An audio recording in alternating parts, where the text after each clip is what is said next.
നമസ്കാരം. Third eye ന്യൂസിലേക്ക് സ്വാഗതം. സമൂഹ മാധ്യമങ്ങളിൽ വൈറലായി ചൊക്ലി പഞ്ചായത്ത് പ്രസിഡന്റ് CK രമ്യയുടെ തകർപ്പൻ സിക്സർ അടി. ചൊക്ലിയിൽ കേരളോത്സവത്തിന്റെ ഭാഗമായി വ്യാഴാഴ്ച രാത്രി നടന്ന T20 ക്രിക്കറ്റ് മത്സരത്തിലാണ് ബാറ്റുമായി ക്രീസിലേക്ക് പോയ രമ്യ കാണികളെ അമ്പരപ്പിച്ചത്. ഗുഡ് ലെങ്ത്തിൽ വന്ന പന്ത് നിലം തൊടും മുൻപ് സ്റ്റെപ്പ് ഔട്ട് ചെയ്ത് ബൗണ്ടറിക്ക് മുകളിലൂടെയുള്ള സ്ട്രെയിറ്റ് ഷോട്ട്. മോന്താലിലെ ടെർക്കോട്ടിലെ പിച്ചിൽ നിന്ന് ചൊക്ലി പഞ്ചായത്ത് പ്രസിഡന്റ് CK രമ്യ മിഡോണിന് മുകളിലൂടെയാണ് ആ സിക്സർ പറത്തിയത്. പന്ത് ബൗണ്ടറി ലൈൻ കടന്നതിനേക്കാൾ വേഗത്തിൽ അത് വൈറലാവുകയും ചെയ്തു.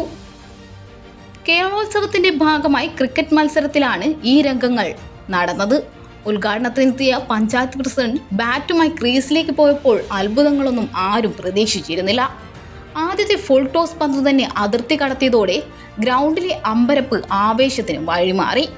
വീഡിയോ സമൂഹ മാധ്യമങ്ങളിലൂടെ പ്രചരിച്ചതോടെ ചൊക്ലിയുടെ പ്രസിഡന്റ് കേരളത്തിന്റെ പ്രിയ താരമായി. നിയമസഭാ സ്പീക്കർ AN ഷംസീർ, മന്ത്രിമാരായ MP രാജേഷ്, V ശിവൻകുട്ടി, വീണ ജോർജ് തുടങ്ങിയവരൊക്കെ വീഡിയോ പങ്കുവച്ചതോടെ പ്രസിഡന്റിന്റെ സിക്സർ ഗാലറിയും കടന്ന് പറന്നു. സ്പീക്കർ നേരിട്ട് വിളിച്ച് അഭിനന്ദനം അറിയിക്കുകയും ചെയ്തു. 2005 മട്ടന്നൂർ പഴശ്ശിരാജ NSS കോളേജിൽ ബിരുദ വിദ്യാർത്ഥിയായിരിക്കെ സോഫ്റ്റ് ബോൾ താരമായിരുന്നു രമ്യ. സ്കൂൾ കായിക മത്സരങ്ങളിൽ വിവിധ ഇനങ്ങളിൽ സമ്മാനങ്ങൾ നേടിയിട്ടുണ്ട്. B.Ed പഠനകാലത്ത് ടേബിൾ ടെന്നീസ് താരവുമായിരുന്നു. പ്രൊഫഷണൽ താരത്തിന്റെ കൃത്യതയോടെയാണ് രമ്യ പന്ത് സിക്സറിന് തൂക്കിയതെന്നാണ് കളി അറിയുന്നവരുടെയൊക്കെ അഭിപ്രായം. സാധാരണ കായിക മത്സരങ്ങൾ നടക്കുന്നിടത്തെത്തിയാൽ കളിക്കാൻ തോന്നും. മോന്താലിൽ കേരളോത്സവത്തിന്റെ ക്രിക്കറ്റ് മത്സരത്തിന് വന്നപ്പോൾ ടീമുകൾ വരാൻ വൈകി. വെറുതെ കുറച്ചുനേരം മുട്ടിക്കളിച്ചു. ടീമുകൾ തയ്യാറായപ്പോൾ ഉദ്ഘാടനം ബാറ്റ് ചെയ്താകാമെന്ന് സംഘാടകർ പറഞ്ഞു. ബോൾ വന്നപ്പോൾ പരമാവധി ദൂരേക്ക് പായിച്ച് ആഞ്ഞു വീശി.